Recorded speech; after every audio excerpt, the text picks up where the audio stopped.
हमारे हिंदुस्तान के अंदर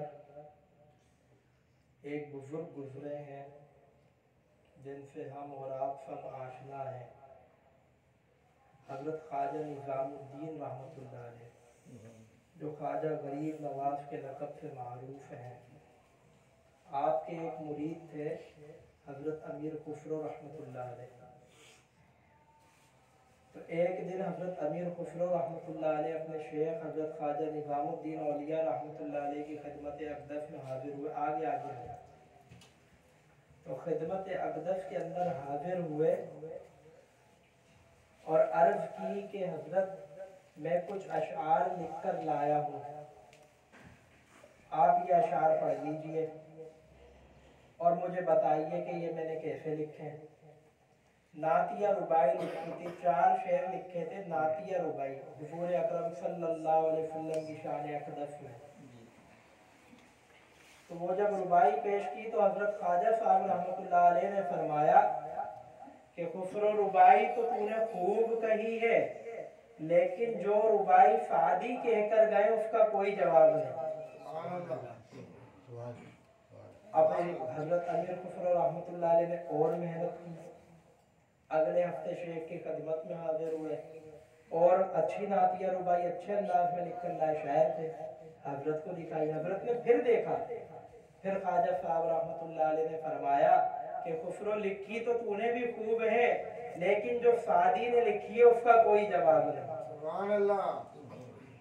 फिर तीसरी बार यही बात दोहराई गई, फिर और अच्छी लिख कर लेके आए। शेख ने फरमाया कि खुसरो लिखी तो तूने ये भी कमाल है, लेकिन जो सादी ने लिखी है उसका कोई जवाब नहीं।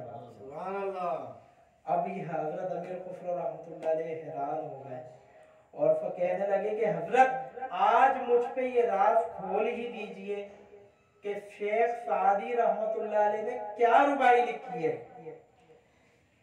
तो फरमाया कि अच्छा तुम ऐसा करो कि रात के आधे पहर मेरे हुजरे में आ जाना। अब हजरत के हुजरे में हजरत अमीर खुसरो रहमतुल्लाह अलैह लाडले मुरीद थे हजरत ख्वाजा गरीब नवाज रहमतुल्लाह अलैह।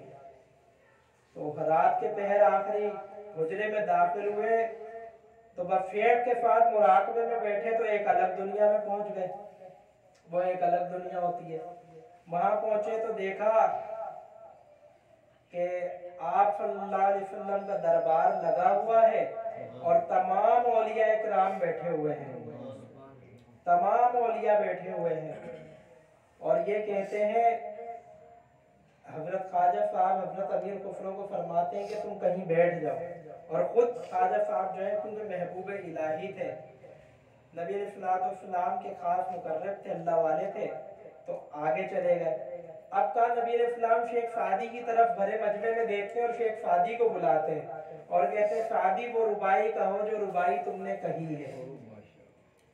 और देखते हैं कि शेख सादी रहमतुल्लाह अलैह सरकार दो आलम सल्लल्लाहु अलैहि वसल्लम को रुबाई सुनाते जाते हैं और आका अलैहिस्सलाम फरमाते जाते हैं कि सादी फिर सुनाओ, सादी फिर सुनाओ, और ये सुनते चले जाते हैं। अब हजरत अमीर खुसरो रहमतुल्लाह अलैह को उस वक्त एहसास हुआ कि हजरत क्यों फरमाते थे कि लिखी तो तूने भी खूब है, लेकिन जो सादी ने लिखी है उसका कोई जवाब नहीं, क्योंकि शेख सादी की जो रुबाई है वो इंदा रसूलुल्लाह सल्लल्लाहु अलैहि वसल्लम के दरबार में मकबूल हो चुकी थी। और वो रुबाई क्या है जो ज़बान ज़दे आम है। जब इसके शेर अपने शेख सादी रहमतुल्लाह अलैह लिख रहे थे तो 3 शेर लिखे, सुभान अल्लाह, 3 शेर लिखे। सबको मालूम है क्या शेर लिखे। हजरत ने लिखा बलगल उला बे कमालिही कशफत दुजा बे जमालिही हसनत जमीओ खिसालिही।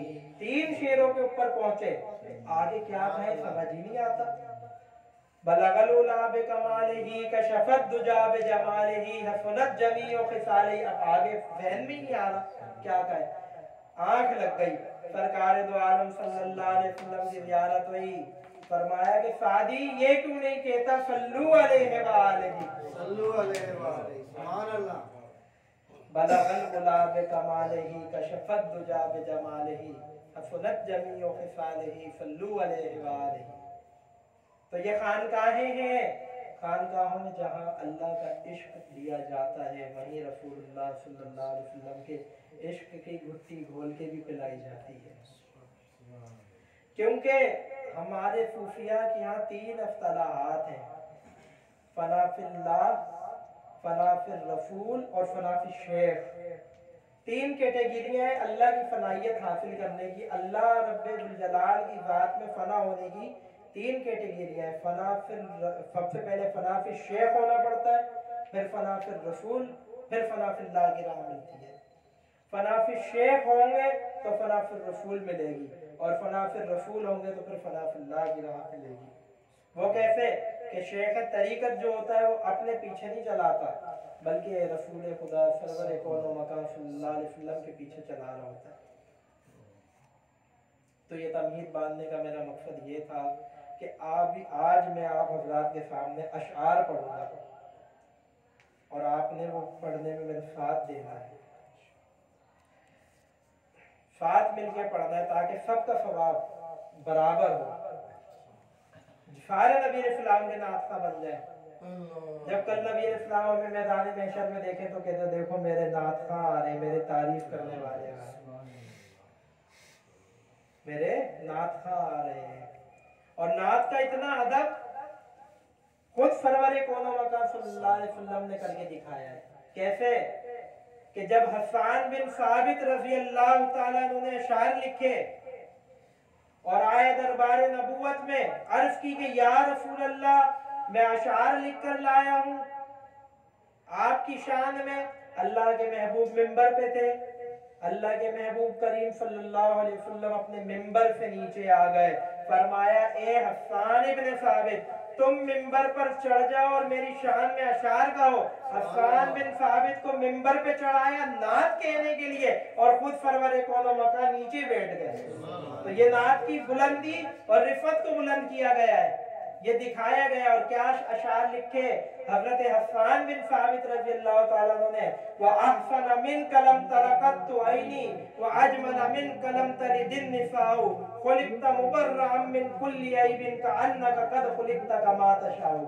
सुभान अल्लाह। यह अशार समझने के क्या, व अहसन मिन कलम तरकत ऐनी, या रसूल अल्लाह आप जैसा हसीन मेरी आंखों ने देखा ही नहीं, व अजमला मिन कलम तलिदिन निसाउ और आप जैसा जमील किसी माँ ने जना नहीं।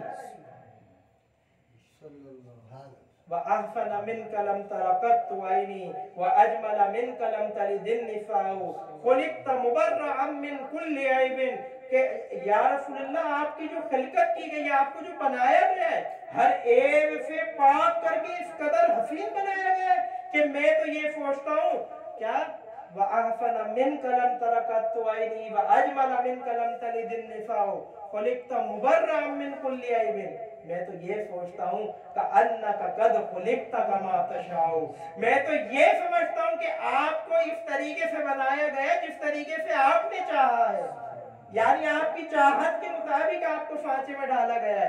अल्लाह रब्बुल जलाल ऐसा लगता है कि आपसे पूछते गए और आपको बनाते चले गए। तो अल्लाह रब्बुल जलाल ने अपने महबूब की शान को बुलंद फरमाया, वरफ़अना लका ज़िक्रक कहकर, क्या महबूब हमने आपकी रिफ़त और बुलंदी और शान को बुलंद कर दिया।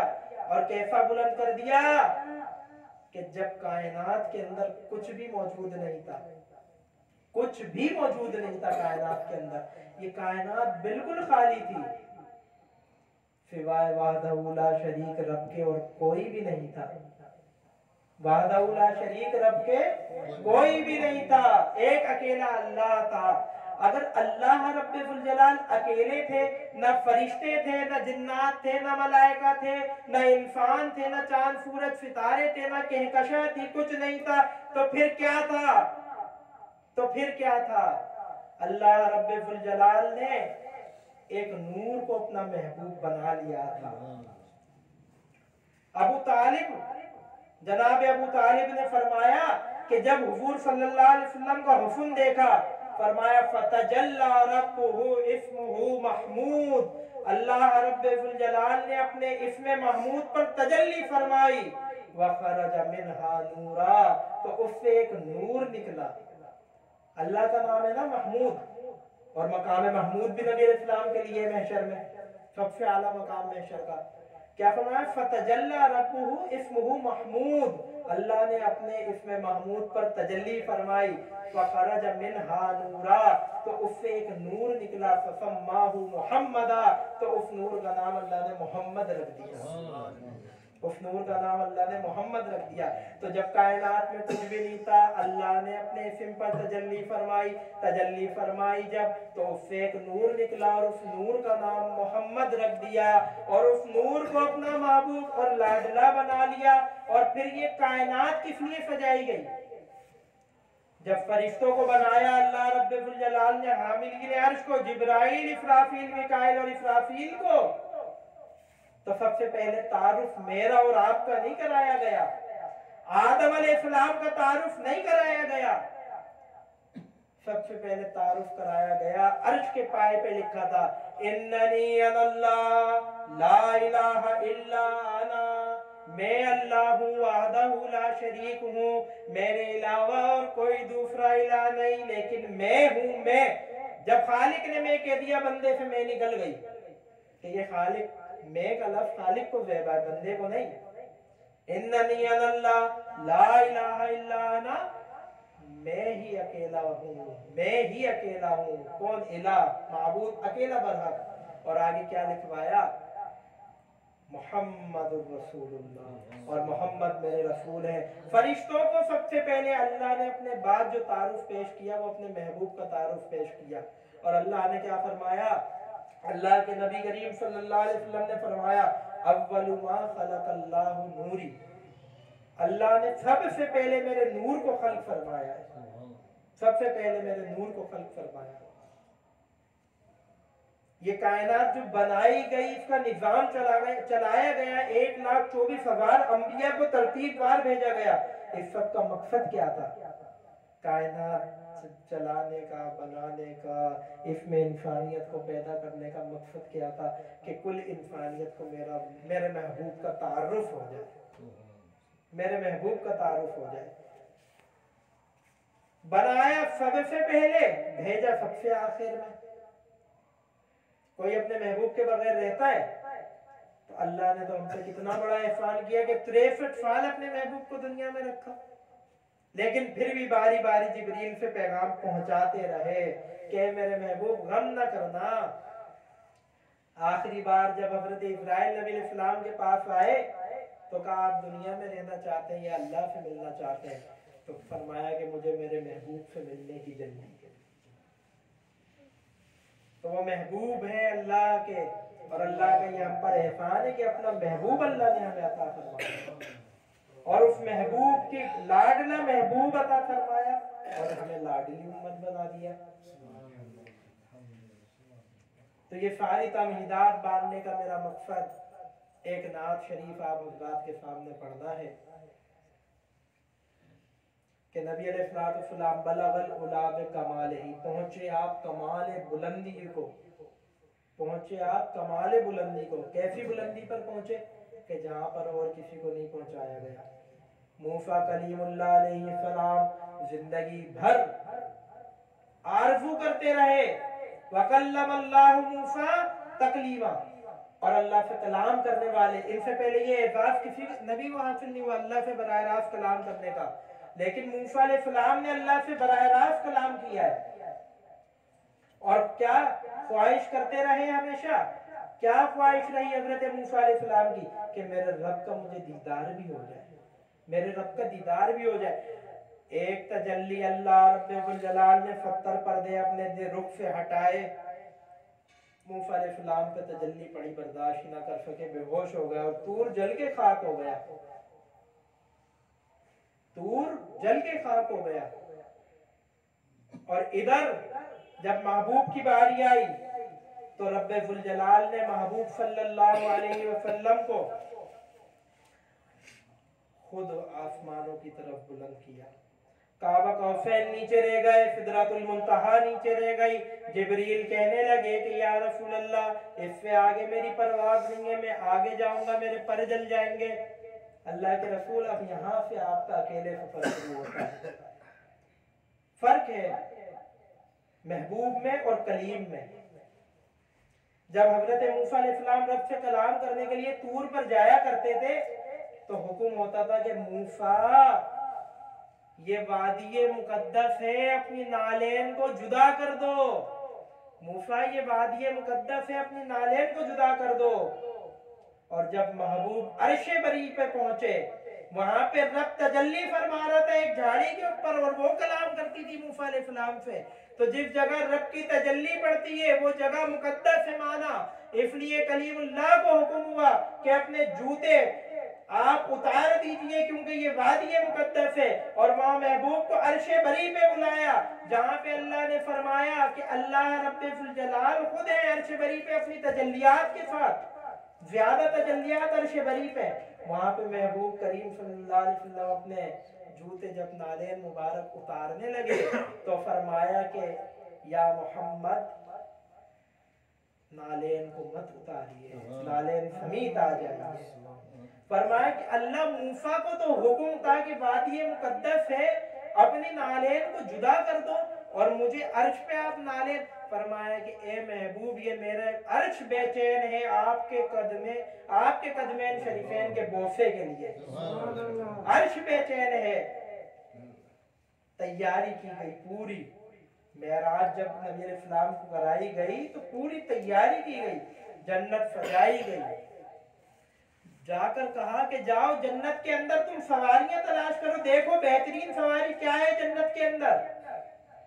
फरिश्ते ढूंढने में लगे कि आज तो मेराज का दूल्हा बनाकर अल्लाह के महबूब को लेकर आना है आसमानों पर।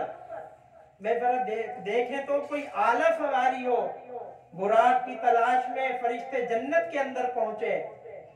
सुभान अल्लाह, कुर्बान जाए, एक बुराक नजर आया।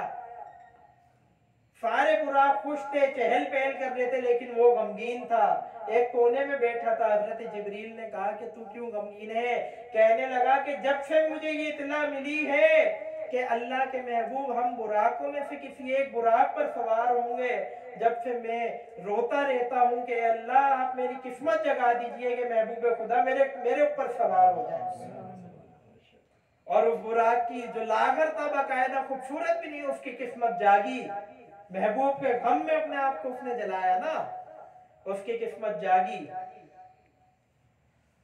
तो आपके तो बोसे लेने के लिए अर्श जो है वो तरफता था, फर्श जो है वो तरफता था।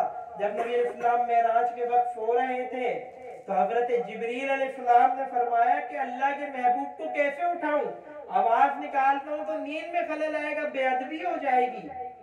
फरमाया कि जिब्रील, तुम इनके तलियों पे, इनके तलवों पे बोसा करो। जब होठ लगाए फरिश्ते, सैयदुल मलाइका ने कहा कदमे पैगंबर पर, सैयदुल मलाइका नूरियों का सरदार, कहां अपने होठ लगा रहे? सरकार के कदमों में। और बोसा लिया, आका अलैहिस्सलाम की आंख खुल गई। हजरत जिब्रील नूरियों के सरदार, नबियों के सरदार के कदमों का बोसा करते। तो फरमाया कि वो वादी मुकद्दस थी। अल्लाह फरमाते हैं कि देखो तुम मेरे महबूब हो और वो मेरे कलीम है। लाडले थे खुदा के कलीम है खुदा, फर्क है पर कलीम और महबूब में। कैसे फर्क है? मूसा अलैहिस्सलाम पे जितनी वही आई वो कहाँ आई? तूर पर। कहाँ आई? वादी तूर में बुलाया गया, पहाड़ी पे, वहां पे वही अमानत दी गई। और हुजूर पे वही कहाँ आती है? हुजूर मक्का में है, मक्का में वही आती है। मदीना में है, मदीना में वही आती है। ऊंट पे सवार है, वहां वही आती है। हत्ता के अम्मा आयशा के हुजरे में होते थे और वहां भी वही आती थी। है लाडले थे खुदा के कलीम खुदा, फर्क है पर कलीम और महबूब में। वो कलाम हक का सुनने गए तूर पर, इनके घर खुद खुदा का कलाम आ गया। इनके घर खुद खुदा का कलाम आ गया। तो ये हमारा एहसास है कि अल्लाह रब्बुल जलाल ने हमें अपने महबूब का उम्मती बनाया है। अपने महबूब की मोहब्बत अल्लाह रब्बुल जलाल ने हमें अता फरमाई है। हमें मुसलमान बनाया और आशिक रसूल बनाया। ये अल्लाह का एहसान है। एक बात मैंने एक नात के अशार कहने थे और उसके लिए दिल में मेरे बात आती गई, हालांकि मैंने कुछ और सोचा था बयान करने के लिए, लेकिन दिल में बात आती गई। और यहाँ क्योंकि सरकार दो आलम सल्लल्लाहु अलैहि वसल्लम के तो तस्करे ऐसे हैं कि रातें गुजर जाए, 1400 साल मुस्तकिल हो गए, 56 जिल्दों में सीरत की किताबें लिखी गई हैं, 56 जिल्दों के अंदर सीरत की किताबें लिखी गई हैं, लेकिन आज तक कोई भी मुकम्मल सीरत बयान नहीं कर सका है। किसी ने आज तक मुकम्मल सीरत को बयान नहीं किया। 56 जिल्दों पे किताबें लिखी गई, मुस्तकिल 1400 साल से उलमा लिखे जा रहे हैं, कलम सूख गए, स्याही खत्म हो गई, किताब खत्म हो गए, कागज खत्म हो गए, लेकिन महबूब सल्लल्लाहु अलैहि वसल्लम की सीरत का एक एक पहलू बयान करने में 56 जिल्दें लिखी गई, एक एक पहलू। तो सीरत का तो ऐसा मौजू है कि पूरी रात भी बंदा बोलते रहे तो बस नहीं होगा। हजरत आमना फरमाती हैं कि जब महबूब खुदा सल्लल्लाहु अलैहि वसल्लम मेरे बतन में आए ना, तो मैं चलती थी पहाड़ों की तरफ, तो पहाड़ के जो पत्थर थे ना वो नरम हो जाया करते थे, ऐसा लगता था कि मैं किसी मोम पर सवार हूं। कहती हैं कि मैं कुएं में पानी लेने के लिए जाती थी, महबूब खुदा सरवरे कौन मका सल्लल्लाहु अलैहि वसल्लम मेरे बतन में थे, मेरे बतन में थे। तो कुएं पानी लेने खड़ी होती थी, औरतें डोल से पानी निकाल रही होती थी, मैं जैसी जाके खड़ी होती थी पानी खुद बाहर आ जाए।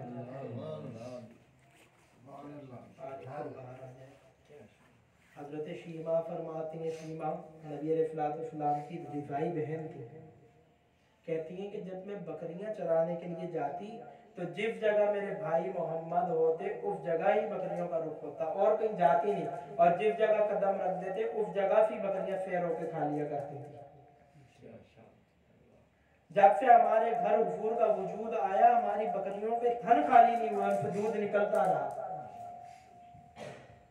और ऐसे पूरे ताइफ की बकरियां तगड़ी हो गई थी हुजूर की रहमत की वजह से। हजरत आमना फरमाती हैं कि जब उमूमन औरत को हमल होता है तो वजह हमल में तकलीफ होती है।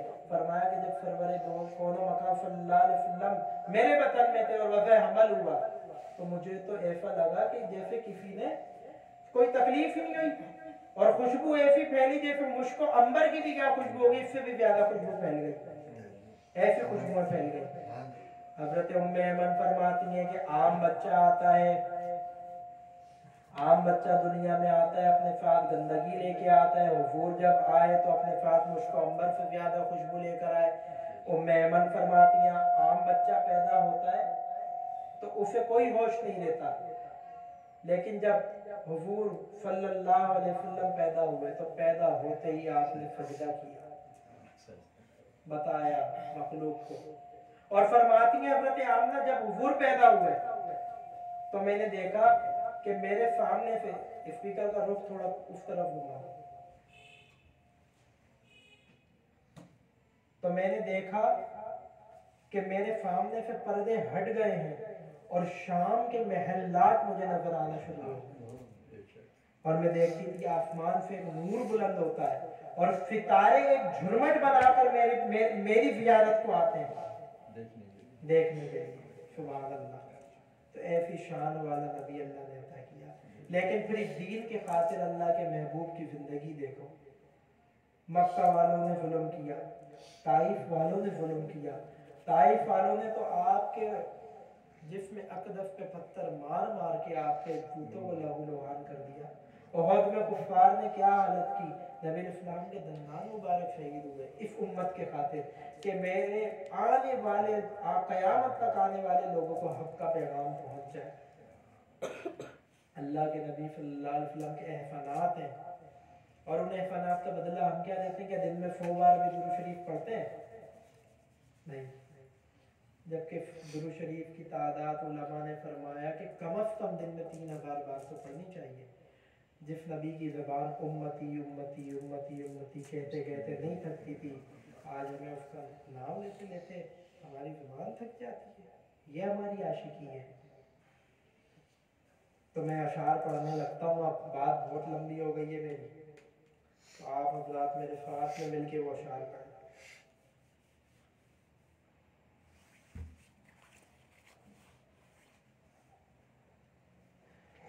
बलगल उला बेकमालिही कशफ दुजा बेजमालिही।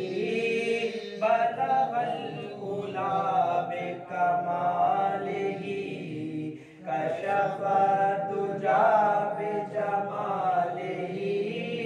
हसनत जमीओ खिसालिही हसनत जमीओ खिसालिही।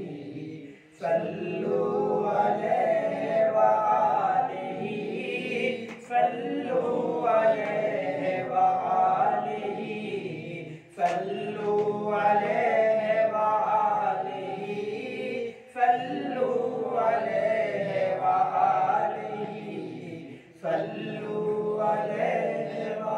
आलिही सल्लु अलैहि व आलिही। वो ज़ियाए नूरे कदीर है, वो दलील रब जलील है।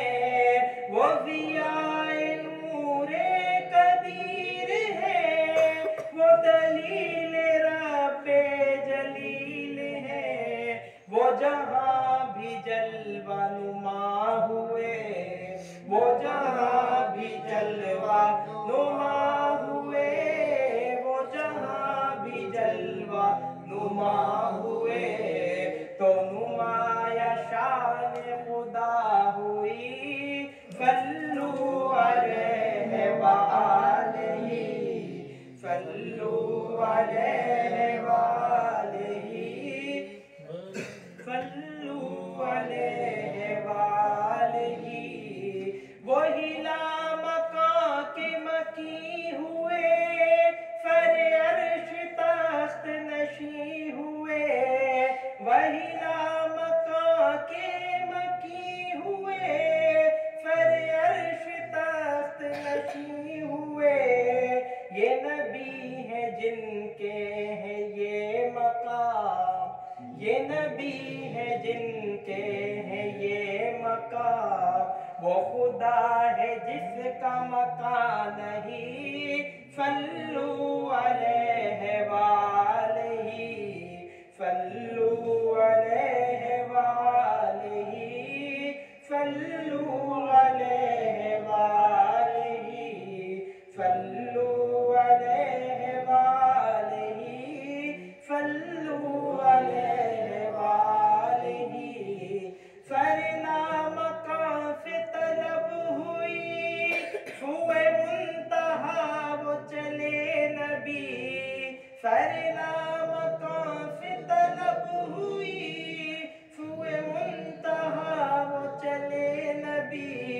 कोई हद है उनके उरूज की, कोई हद है उनके उरूज की। बलगल उला बेकमालिही बलगल उला बेकमालिही कशफ दुजा बेजमालिही। हसनत जमीओ खिसालिही सल्लु अलैहि व आलिही सल्लु अलैहि व आलिही सल्लु अलैहि व आलिही सल्लु अलैहि व आलिही। मैं कमर हूँ शायर बेनवा, मेरी हैसियत भी भला है क्या। मैं कमर हूँ शायर बेनवा, मेरी हैसियत भी भला है क्या। वो है बादशाहों के बादशाह, वो है बादशाहों के बादशाह, वो है बादशाहों के बादशाह, वो है बादशाहों के बादशाह। मैं हूँ बस मैं हूँ उनके दर का बफिक गदा, बलगल उला बिकमाल ही, कशफ दुजा बिजमाल ही, हसनत जमीउ खिसाल ही, सल्लू अलैहि वआलिही, सल्लू अलैहि वआलिही, सल्लू अलैहि वआलिही, सल्लू अलैहि वआलिही। अल्लाह। थोड़ी देर के लिए आप आंखों को बंद कर लें। सिलसिला आलिया, नक्शबंदिया, मुजद्दिदिया, फजलिया का ये एगाज़ है कि अल्लाह रब्बुल जलाल ने हमें ज़िक्र ख़फ़ी अता फरमाया है। ज़िक्र ख़फ़ी है दिल